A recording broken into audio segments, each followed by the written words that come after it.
সংগ্রামী সাথী ও বন্ধুগণ, প্রিয় গ্রাম পুলিশ ভাই বোনেরা,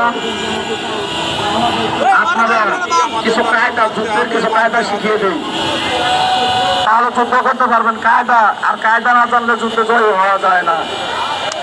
যুদ্ধের মূল মন্ত্র হচ্ছে কায়দা। একজনের গায়ে আরেকজনের গা লাগাবেন না, পছন্দ করুন তাহলে খোলাবেন না। আমার কথাগুলো সকলেই শুনবেন এই মুহূর্তে। একজনের গায়ে আরেকজনের গা লাগাবেন না, গা লাগান, খোলাবেন না। একজন থেকে আরেকজন কমপক্ষে 2 ফুট দূরত্ব থাকবেন।